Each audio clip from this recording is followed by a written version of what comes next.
Hello friends, आज हम लोग देखेंगे 29 नवंबर जिसमें बिहार दरोगा मेंस का एग्जाम हुआ था 29 नवंबर 2020 का। उसका कुछ बचे हुए प्रश्नों का हल देखेंगे। जैसे जैसे स्टूडेंट मेरे पास जो भी परीक्षार्थी हैं कुछ कुछ क्वेश्चन भेजे हैं, वो क्वेश्चंस को कलेक्ट करके एक पार्ट हम पहले दे चुके हैं और बाकी शेष क्वेश्चंस जो आए हैं उनका आज हम लोग हल देखेंगे। इसके पहले हम लोग 41 तक देखे थे। जो क्वेश्चंस था 41 में था, क्वेश्चंस जो था एनी बसेंट और सर्वेंट ऑफ इंडिया सोसाइटी, ये मिलान करने में था। और जब क्वेश्चन सही आया तो इसको देखते हैं। तो इसमें क्या था, मिलान करना था। क्या था कि निम्नलिखित में से कौन सा युग्म संपादक और समाचार पत्र सुमेलित नहीं है। एक तरफ संपादक था और एक तरफ समाचार पत्र था।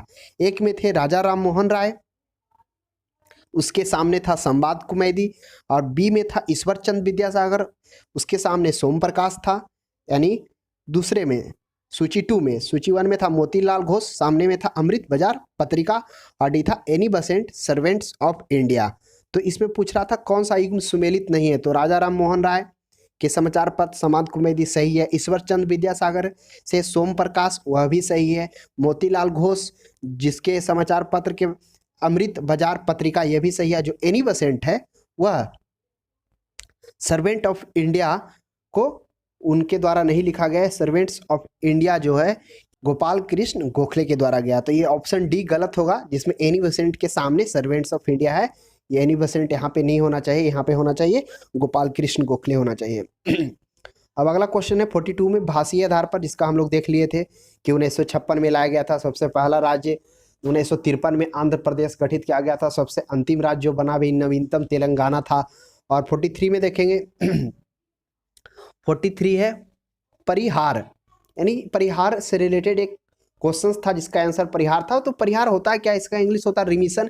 यह भारतीय संविधान के अनुच्छेद 72 की न्यायिक शक्ति के तहत अपराध के लिए दोषी करार दिए गए व्यक्ति को राष्ट्रपति क्षमा, परिविलंब, विराम, परिहार, सजा की अवधि को बदलना, जैसे 2 वर्ष से के कठोर कारावास को 1 वर्ष में परिवर्तन करना। तो इसी को परिहार बोलते हैं, जो क्या कर सकता है, राष्ट्रपति को ये सब अधिकार दिया गया है अनुच्छेद 72 के अनुसार कि उसकी क्षमा कर सकता है, उसको दोषी करार को, उसको प्रविलंब कर सकता है, विराम कर सकता है, परिहार कर सकता है। तो वही एक परिहार से, जिसका आंसर परिहार था। तो यही राष्ट्रपति से रिलेटेड था। एक है 14 दिन, एक 14 दिन था जो शायद राज्यसभा में कोई विधान विधेयक को लाने के लिए 14 दिन का ऑप्शन रहता है, अगर वो नहीं करता तो खुद पारित हो जाता है। हो एक था, अगला है 45 मंझगांव। मंझगांव जो है असत्य चुनना था। ये देखिए जो क्वेश्चंस था 45 में मंझगांव से, उसका देखिए क्वेश्चंस हम लोग यहाँ पर देखते हैं क्या था। इसमें क्या था कि निम्नलिखित में से कौन सा युग्म सुमेलित नहीं है। एक तरफ जल निर्माण उद्योग दिया हुआ था और दूसरे तरफ अवस्थिति, यानी कहाँ अवस्थित है। तो इसका जो पहला था जल निर्माण उद्योग में जो 4 क्रम थे, ए में था गार्डन रिच शिप लिमिटेड जो कोलकाता में है, सही है, इसका मिलान क्या हुआ।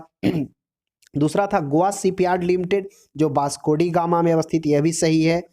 तीसरा है मंझगांव डाक लिमिटेड जो गोवा में है। और चौथा था हिंदुस्तान शिपयार्ड लिमिटेड विशाखापट्टनम, जो सही है। तो मंझगांव डाक लिमिटेड का जो सामने का क्रम था मिलाया गया था, गोवा से मिलाया गया था, जो यह गलत है। तो ऑप्शन नंबर सी गलत था। जो मंझगांव होगा यह मुंबई में अवस्थित है। तो यही था मिलान करना और असत्य चुनना था चारों में से। तो इसका क्वेश्चन सही था। अगला है कि डेविस कप, लिखा हुआ था कि डेविस कप का संबंध किससे है। टेनिस था, बैडमिंटन था, हॉकी था।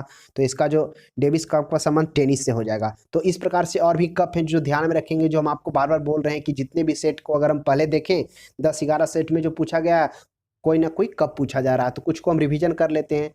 जैसे हॉपमैन कप का संबंध लॉन टेनिस से, थॉमस कप का बैडमिंटन से, वाकर कप का गोल्फ से, आगा खां कप का हॉकी से, बीसी राय कप का फुटबॉल से, डूरंट कप का फुटबॉल से। तो ये सब भी ध्यान में रखेंगे।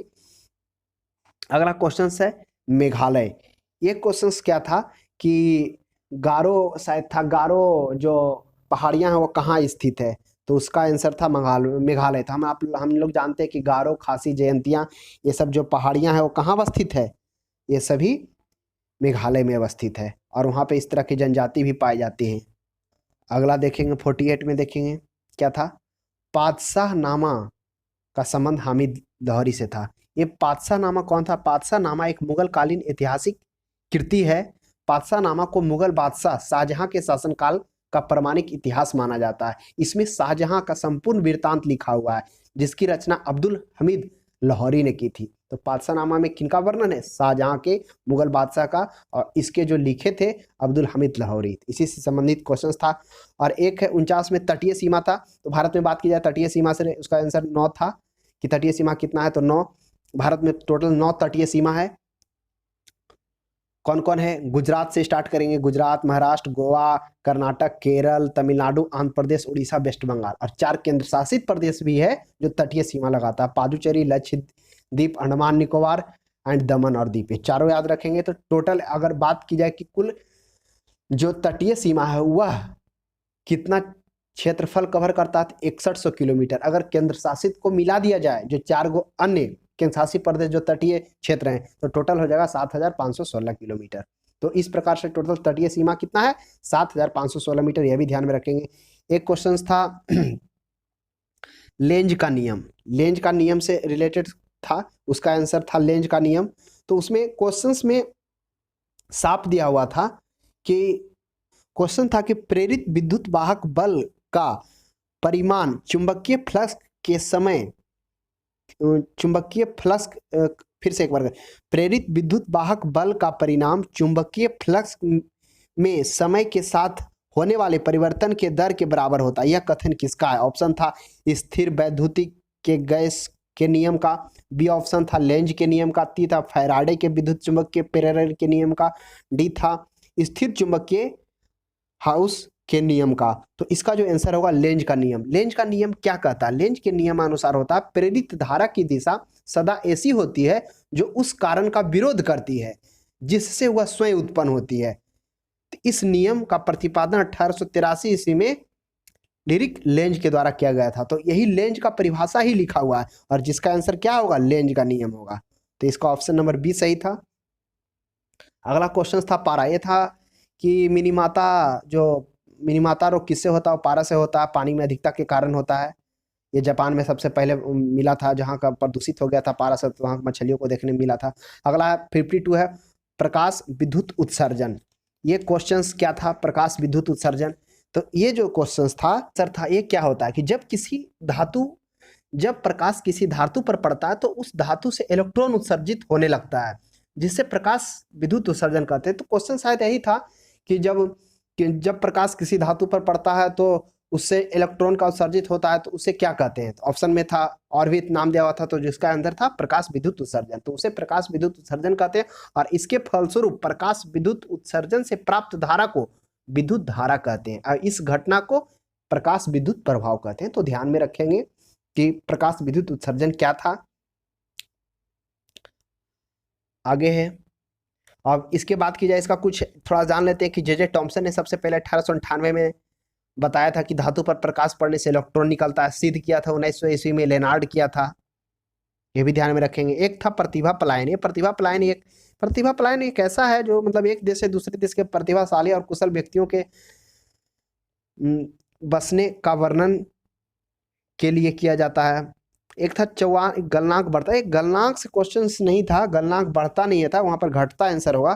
क्वेश्चन था कि दाब बढ़ने पर बर्फ का गलनांक, ऑप्शन ए घट जाएगा, ऑप्शन बी बढ़ जाएगा, ऑप्शन सी 4 डिग्री सेंटीग्रेड हो जाएगा, और डी अपवर्ड। तो ध्यान रखिए, जब दाब बढ़ेंगे तो बर्फ का गलनांक घट जाएगा। तो इसका जो सही आंसर था, यहाँ पर तो लिखा है गलनांक बढ़ता है, मतलब क्या होता है? दाब बढ़ाने पर बर्फ का गलनांक घट जाता। ऑप्शन एक सही था, इसका क्वेश्चन ये था। अगला है ताप्ती, जो इसमें लिखा होता है एस्चुरी कौन बनाती है? एस्चुरी मैंने आप जानते ही होंगे, जब नदी बहती है तो जो एक त्रिकोण टाइप से जो जब मुहाना पर बनाती है उसी को कहते हैं, तो ताप्ती है। एस्चुरी नहीं बनाती है, ये ध्यान में रखेंगे। और एक और ध्यान रखेंगे, ये ऐसा नदी है जो पूरब से पश्चिम की ओर भगती। टोटल 4 ही नदी है जो पूरब से पश्चिम भगती है, नर्मदा, ताप्ती, साबरमती और माही। एक क्वेश्चन था चंद्रगुप्त विक्रम संवत की शुरुआत कौन किया था? तो चंद्रगुप्त द्वितीय के द्वारा किया गया था। इससे क्वेश्चन था कब किया गया था? 58 साल पहले किया गया था इसका आरंभ। अगला था एक NaCl नमक का सूत्र था। उसके बाद था रक्तचाप कितना होता है? 120/80 था। एक था वो असम से क्या था, मतलब वो क्लियर नहीं हो पाया क्वेश्चन। और अगला है लॉर्ड डलहौजी। ये हड़प नीति आपको पता ही होगा, जो लॉर्ड डलहौजी के शासनकाल में सबसे प्रसिद्ध था। और एक था केबू लेमजाओ, कहाँ है पार्क? यह मणिपुर में, सिक्किम नहीं होगा, मणिपुर होगा केबू लेमजाओ पार्क, जो इस तैरता हुआ पार्क भी यहाँ पर है, जो काफी प्रसिद्ध है। और अगला क्वेश्चन देखेंगे, अगला है चंबल नदी, यानी कहने का मेरा इंदिरा सागर बांध। तो इसमें क्या था, जो इंदिरा सागर बांध जो है यह चंबल नदी नहीं नर्मदा नदी पर अवस्थित है। चंबल नदी पर बांध जो है 4 गो है, कौन कौन है, कोटा बैरान, जवाहर सागर, राणा प्रताप और गांधी सागर। तो ये ध्यान रखेंगे 4 है जो चंबल नदी पर बनाया गया। उसके बाद एक और बांध है जो काफी प्रसिद्ध है, भाखड़ा नांगल बांध, जो सतलज नदी पर अवस्थित है। विश्व के अधिक गुरुत्वीय बांधों में यह बांध माना जाता है। और एक क्वेश्चन था कि एक था एस्चुरी नहीं बनाती है, और एक क्वेश्चन था निम्नलिखित में से कौन एस्चुरी बनाती है। तो सब बनाती था, एक नहीं बनाता था, ताप्ती था, आंसर होगा। एक था राजा राम मोहन राय से रिलेटेड था। इसमें क्वेश्चंस क्या था राजा राम मोहन राय से, और 1815 ईस्वी में यही राजा राम मोहन राय क्या करते, आत्मीय सभा का स्थापना करते हैं। लेकिन 1828 ईस्वी में ही क्या होता, आत्मीय सभा बदलकर ब्रह्म समाज में परिवर्तन हो जाता। तो ध्यान में रखेंगे, इससे क्वेश्चन था। एक था साउथ ईस्ट एशिया कंबोडिया से रिलेटेड क्वेश्चन था। इसमें क्या था, ध्यान से देखेंगे क्या था। इसमें क्वेश्चन था कि कंबोडिया निम्नलिखित में से किस भौगोलिक और सांस्कृतिक व राजनीतिक उप विभाग में आता है। एक बार फिर से क्वेश्चन रिकॉल करेंगे, कंबोडिया निम्नलिखित में से किस भौगोलिक और सांस्कृतिक व राजनीतिक उपविभाग में आता। पहला ऑप्शन था दक्षिण पूर्वी एशिया, बी था पूर्वी एशिया, सी था दक्षिण पश्चिम एशिया, डी था मध्य एशिया। तो इसका जो सही ऑप्शन होगा दक्षिण पूर्वी एशिया, साउथ ईस्ट। अगला क्या था कि सबसे अधिक थोरियम का उत्पादन कहाँ होता, केरल और राजस्थान है। और नौका दौड़ केरल में स्थापित होता है। एक था डिम वाहिनी नलिका, जहाँ जो स्त्रियों में पाया जाता है, जहाँ पे गर्भ का धारण होता है। एक था कैबिनेट मिशन में सदस्य। तो कैबिनेट मिशन में कौन कौन सदस्य आए थे, कैबिनेट मिशन के लिए 3 सदस्य आए थे। तो लिखा हुआ था कि निम्नलिखित में से कौन से जो कैबिनेट मिशन का सदस्य नहीं था। 4 ऑप्शन था, और जो जो सदस्य थे उनका नाम दिया हुआ था। सदस्य कौन कौन थे, तो पहला सदस्य थे लॉर्ड पैथिक लॉरेंस, दूसरा था स्टेफर्ड क्रिप्स, और एक थे एलेक्जेंडर, और चौथा क्या था, विलियम बार्ट, जिसका यही होगा विलियम बार्ट नहीं था कैबिनेट मिशन का सदस्य। 3 ही था, फिर से कौन कौन था, लॉरेंस था, स्टेफर्ड क्रिप्स था और एलेक्जेंडर था।